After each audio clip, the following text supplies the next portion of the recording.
ஒவ்வொரு நாளும் நம் காதுகளுக்கு எண்ணற்ற தகவல்கள் வந்து கொண்டே இருக்கின்றன. சமூக ஊடகங்கள், நண்பர்கள், உறவினர்கள் என பல வழிகளில் நாம் பல விஷயங்களை கேட்கிறோம். ஆனால் நாம் கேட்பது உண்மையா என்று எப்போதாவது நம்மை நாமே கேட்டிருக்கிறோமா? எந்த தகவலாக இருந்தாலும் அதை அப்படியே நம்புவதற்கு முன் அதன் உண்மைத்தன்மையை ஆராய்வது மிகவும் அவசியம். ஏனெனில் எது உண்மை என அறிந்து கொள்ளும் பொழுது அதுவே சரியான சிந்தனைக்கும் சரியான முடிவுகளுக்கும் அடித்தளமாக அமைகிறது. வாருங்கள், இப்பொழுது நிகழ்ச்சியுள் செல்வோம். என்னை கவர்ந்த விஷயம் என்னவென்றால், உங்களுக்கு உண்மை என்று நீங்கள் உணர்ந்தால் மட்டுமே நான் எழுதுவதை ஏற்றுக்கொள்ளுங்கள் என வாசகர்களுக்கு நீங்கள் கூறியிருந்தீர்கள். வாசகர்களுக்கும் பொறுப்பு உள்ளது என நீங்கள் ஏன் அதிலே காட்ட விரும்பினீர்கள்? நான் என்ன கூறுகிறேன் என்றால், என்ன கருத்துக்களை எடுத்து வருவது மிகவும் இலகு. அல்லது ஒரு புத்தகத்தை எழுதலாம். ஆனால் சில சமயங்களில் அந்த புத்தகத்தை வாசிப்பவருக்கு அது ஏதாவது அர்த்தமுள்ளதாக தென்படுகின்றதா என பார்க்க வேண்டும். ஏனெனில் ஏதாவது ஒன்று அர்த்தமுள்ளதாக தென்படவில்லை என்றால் அதனை நாம் ஏற்றுக்கொள்ளக்கூடாது. உலகத்திலே நான் காணும் பிரச்சனை என்னவென்றால், மக்கள் எல்லாவற்றையும் உள்வாங்கிக் கொள்கிறார்கள். இன்றைய காலகட்டத்தில் மக்கள் எதையும் ஏற்றுக்கொள்ள தயாராக உள்ளார்கள். இப்பொழுது என்ன நடக்கின்றது? இன்டர்நெட்டை பார்த்தீர்கள் என்றால் அது முழுவதும் பொய்களால் நிறைந்துள்ளது. ஃபேஸ்புக் அல்லது ட்விட்டரில் நடைபெறும் சம்பாஷணைகளை பார்த்தீர்கள் என்றால் அங்கு எவ்வளவோ தவறான தகவல்கள் பரிமாறப்படுகின்றன. மக்கள் தமது வாயை திறந்து சொல்லப்படுகின்ற எல்லாவற்றையுமே உள்வாங்கிக் கொள்கிறார்கள். மக்கள் தமது மூளையை, தமது உள்ளத்தை உபயோகிக்க வேண்டும் என நான் விரும்புகின்றேன். அவர்களுக்கு அது உண்மையிலேயே ஒரு அர்த்தம் உள்ளதாக தென்பட்டால் மட்டுமே அதனை ஏற்றுக்கொள்ள வேண்டும். ஏனெனில் இவ்வாறுதான் நமக்கு பயிற்சி அளிக்கப்பட்டுள்ளது. நாங்கள் சிறு பிள்ளைகளாக இருந்த காலத்திலிருந்து மனதை திறந்து சொல்லப்படும் எல்லாவற்றையும் ஏற்றுக்கொள்ளுங்கள் என்று நமக்கு சொல்லப்பட்டது. பல கல்வி நிறுவனங்கள் உள்ளன. அவை உண்மையிலே நம்மை சிந்திக்க வைக்க வேண்டும், விளைவுகளை பற்றி சிந்திக்க வைக்க வேண்டும். இன்னமும் உலகம் உருண்டை என நம்பாத மக்கள் உள்ளார்கள். இது நம்ப முடியாத ஒரு விஷயமாகும். அவர்கள் உண்மையிலேயே உலகம் உருண்டை அல்ல என நம்புகிறார்கள். உலகம் தட்டையானது என நம்புகிறார்கள். அதாவது அவர்கள் தாமாக சுயமாக சிந்திப்பதில்லை. சொல்லுகின்ற எல்லாவற்றையும் மனதை திறந்து உள்ளே போட்டு விடுவார்கள். இந்த வாழ்க்கையை வாழ்வதற்கான வழி அதுவல்ல. நீங்கள் எதனை பற்றி எண்ணுகிறீர்கள் என்பது உங்களது பொறுப்பு. எந்த எண்ணங்களை நடைமுறைப்படுத்துவது என்பது உங்களது பொறுப்பு. உங்களது கப்பலின் தலைவன் நீங்கள்தான். உங்களது கப்பல் ஏதாவது ஒரு பாறையிலே மோதினால் தயவு செய்து அதற்காக மற்றவர்களை குறை கூறாதீர்கள். அதனை நீங்கள்தான் செய்தீர்கள். இது அந்த அளவுக்கு எளிமையாக இருக்க வேண்டும். தெளிவாக இருப்பதற்கு, அந்த ஆனந்தத்தை அடைவதற்கு முயற்சி போட வேண்டும் என்று கூறுகிறீர்கள். அதாவது நீங்கள் கூறும் அந்த பாதையில் செல்வதற்கு நிலையான அர்ப்பணிப்பு தேவை என்பதுதான் அந்த முக்கியமான செய்தியா? ஒரு காரியத்தை செய்வதற்கு நீங்கள் உறுதியுடன் ஈடுபடவில்லை என்றால், அதாவது நீங்கள் ஒரு வைர சுரங்கத்தை வாங்கலாம், ஆனால் அதனை நீங்கள் தோண்டவில்லை என்றால் உங்களுக்கு வைரங்கள் ஒன்றும் கிடைக்கப் போவதில்லை. ஒரு ஆற்றிலே ஏராளம் தங்கம் இருக்கலாம், ஆனால் அதற்காக நீங்கள் சல்லடை போட்டு தேடவில்லை என்றால் உங்களுக்கு தங்கம் கிடைக்கப் போவதில்லை. ஆனந்தம், தெளிவு என்பவற்றை நீங்கள் உணர வேண்டும். அவை பேசப்படுகின்ற விஷயங்கள் அல்ல, உணர வேண்டிய விஷயங்களாகும்.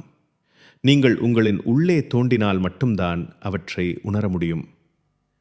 நீங்கள் ஒரு சுரங்கம்.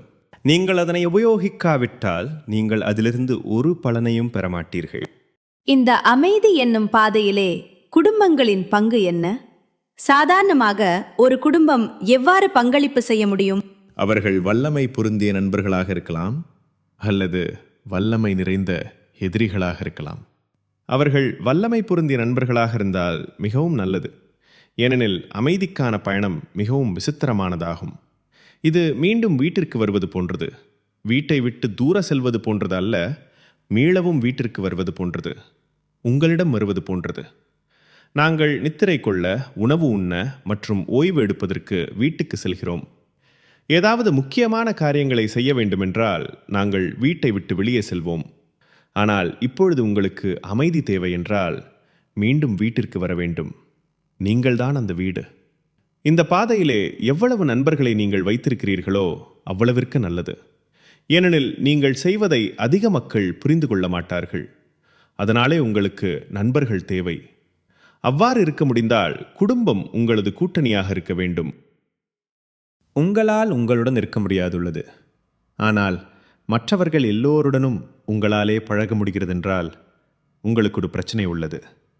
அதனைத்தான் நான் பிரச்சனையாக பார்க்கிறேன். உங்களுக்கு மற்றவர்களுடன் பழக விருப்பம் எனின், கேள்வி என்னவென்றால், நீங்கள் உங்களது வாழ்வில் இருக்கின்ற ஒரு குறையை நிவர்த்தி செய்ய முயற்சி செய்கிறீர்களா? மற்றவர்கள் எல்லோரையும் தெரிந்தும் உங்களை நீங்கள் அறியாத காரணத்தினாலேதான் இது நடைபெறுகின்றதா? ஏனெனில் தம்மைத்தாமே அறிந்தவர்கள் அதனை பற்றி அக்கறைப்படுவதில்லை. அவர்களுக்கு தனிமையாக இருந்தாலும் பரவாயில்லை, 1,00,000 மக்களுடன் இருந்தாலும் பரவாயில்லை. ஆனால் இப்பொழுது இந்த சமூக வலைத்தளங்கள் உள்ள முறையை பார்த்தால், சமூக வலைத்தளங்களின் சூழ்நிலையை பார்த்தால், 1,00,000 மக்களுடன் இருப்பது மட்டும்தான் அவர்களுக்கு நன்றாக உள்ளது. தாம் தம்முடன் தனிமையில் இருப்பது நன்றாக இருப்பதில்லை. அதிகுறைந்தது அவை இரண்டுமே நன்றாக இருக்க வேண்டும். உங்களுக்கு ஏதாவது ஒன்று விரக்தியை கொடுக்கின்றதென்றால், உங்களை தொந்தரவு செய்கின்றதென்றால், உங்களது கவனத்தை திசை திருப்புகின்றதென்றால், ஆம், அவை தடைகளாகத்தான் உள்ளன. அதுதான் உண்மையான விடையாகும். ஏனெனில் அவை இதனைத்தான் உண்மையிலேயே செய்கின்றன. அவை நமக்கு விரக்தியை கொடுக்கின்றன. மக்கள் தற்கொலை செய்வதை நீங்கள் பார்க்கிறீர்கள். தினமும் நமது கவனத்தை திசை திருப்புகின்றன. நான் சொல்வதை நம்பவில்லை என்றால் சென்று தெருவிலே பாருங்கள்.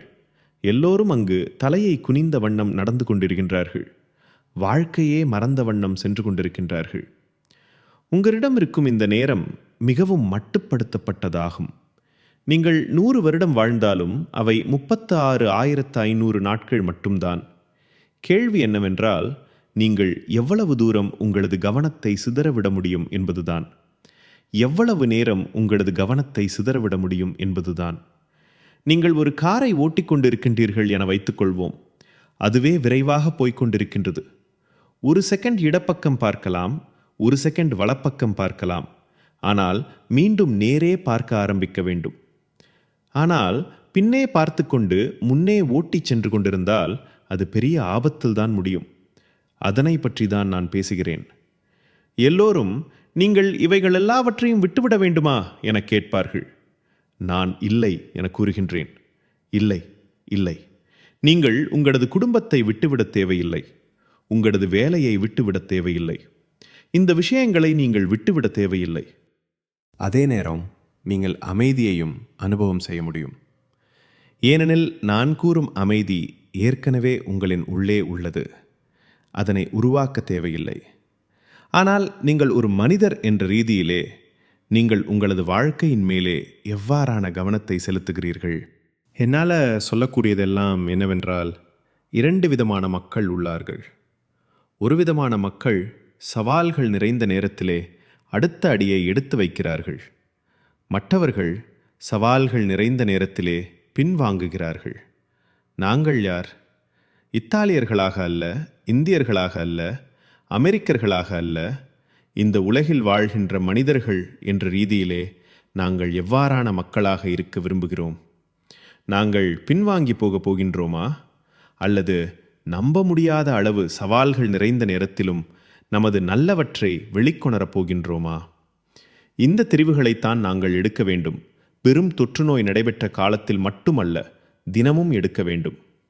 பிரச்சனைகள் குடும்பமாக இருக்கலாம், வேலை பிரச்சனையாக இருக்கலாம், நண்பர்களுடனான பிரச்சனையாக இருக்கலாம்.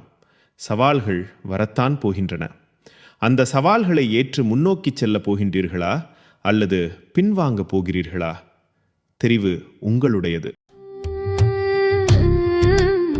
இவை திரு பிரேம் ராவத் அவர்களது உரைகளிலிருந்து தேர்ந்தெடுக்கப்பட்டவை ஆகும். பிரேம் ராவத் மற்றும் அவர் வழங்கும் செய்தி பற்றி மேலும் அறிந்து கொள்ள www.premrawat.com எனும் இணையதளத்தை பார்வையிடவும்.